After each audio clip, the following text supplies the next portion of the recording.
You start something with excitement, a new project, a new idea, a plan that feels different this time.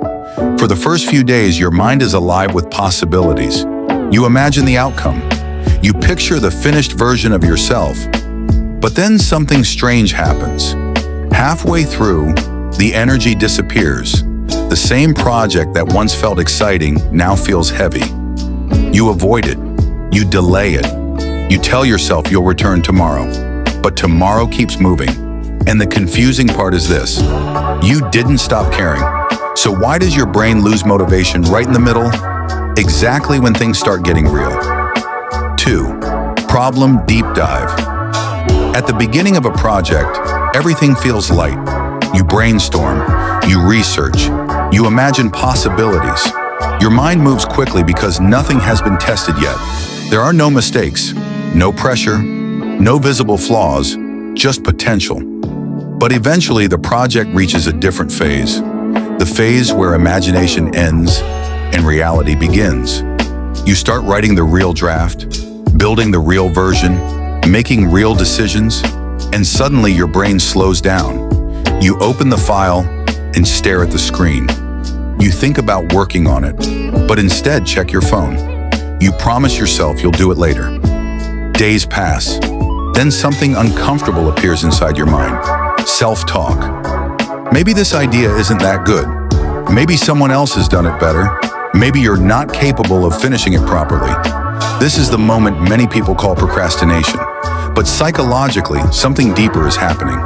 Because if you look closely, you don't avoid the project in the beginning. You avoid it when it starts to define you. That shift changes everything, and your brain reacts in a very predictable way. 3. Reframe first, something important. Losing motivation in the middle of a project does not mean you are lazy. It does not mean you lack discipline, and it does not mean you don't care enough. In many cases, it means the opposite. The projects that trigger this pattern are usually the ones that matter the most. They carry emotional weight, identity weight. Your brain is not rejecting the project. Your brain is reacting to what the project now represents. Because early in a project, failure is imaginary. But halfway through, failure becomes visible, and the brain treats visible risk very differently.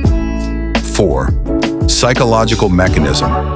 To understand this pattern, we need to look at how the brain processes uncertainty and identity risk. The brain has two very different motivational systems. One runs on possibility, the other runs on protection. At the beginning of a project, the brain is operating in possibility mode. This is driven largely by the brain's dopamine system. Dopamine doesn't just reward success, it rewards anticipation. It rewards imagining something new. That's why brainstorming feels exciting. Your brain is exploring a wide open field. But halfway through a project, the brain switches environments. Now the field is gone. Instead, you are walking on a narrow bridge. Every step becomes visible. Every decision becomes permanent. Psychologists call this shift evaluation mode.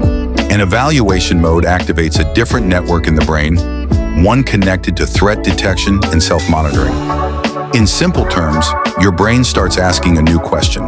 Not what could this become, but what if this reveals something about me? This is where motivation often collapses, because the brain now detects identity risk. The project is no longer just a task. It becomes evidence. Evidence of your ability, your intelligence, your creativity. And the brain hates situations where identity might be judged. So it does something clever. It creates distance. Procrastination is not just delay. It is a psychological shield. If you don't finish the project, then the outcome never becomes proof. Your potential stays safe. Your identity stays protected, which leads to a strange paradox. The more meaningful a project is, the more likely your brain is to resist finishing it. But understanding this mechanism gives you a powerful advantage, because once you see the pattern, you can change how you approach the middle phase. 5. Practical framework. Instead of trying to force motivation, you can work with the brain's psychology. Here are 4 principles that change the middle phase of any project.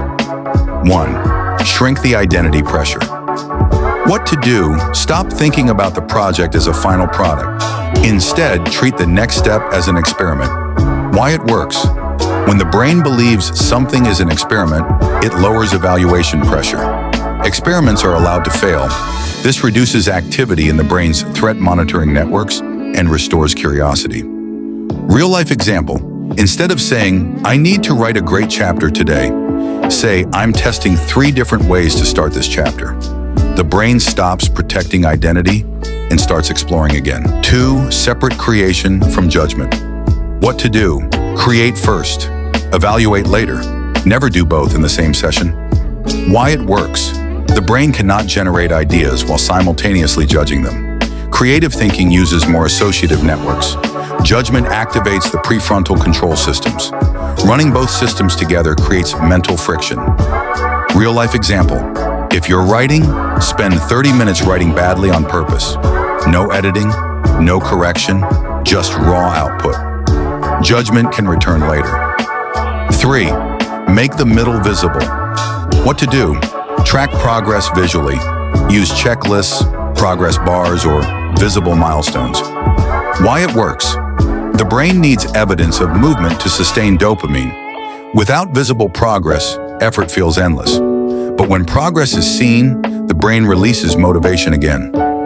Real-life example. Instead of thinking, "I'm halfway done," create a visible board with small steps completed. Each checkmark becomes a micro-reward for. Lower the psychological stakes. What to do? Allow a messy first completion. The goal is finishing, not perfection. Why it works. Perfection triggers threat detection because the brain interprets perfection as evaluation risk. Completion, on the other hand, gives closure and resets motivation circuits. Real-life example. Instead of trying to build the perfect version of a project, aim to build the ugly version that works. The brain relaxes because the outcome no longer defines you. 6. Integration. If you zoom out, a simple pattern appears. The beginning of a project is powered by possibility. The middle is disrupted by identity protection. And the end requires psychological safety. So the real skill is not motivation. It is managing the moment when the brain switches from imagination to self-evaluation. Think of a project like crossing a river. At first, you're standing on the shore imagining the other side. Then you step onto the bridge, and halfway across, the water becomes visible beneath you. That moment feels unstable, but the bridge was always solid. Your brain just noticed the height. When you shrink identity pressure, separate creation from judgment, and make progress visible, the bridge becomes easier to walk. 7. Quiet, empowering close. So the next time you lose motivation halfway through something important, pause before blaming yourself. Look at the moment more carefully. Your brain may not be rejecting the work. It may simply be protecting the version of you that hasn't been tested yet. And the strange truth is this: finishing something imperfect will always teach you more than protecting perfect potential forever. Because potential is comfortable, but reality is where identity actually grows.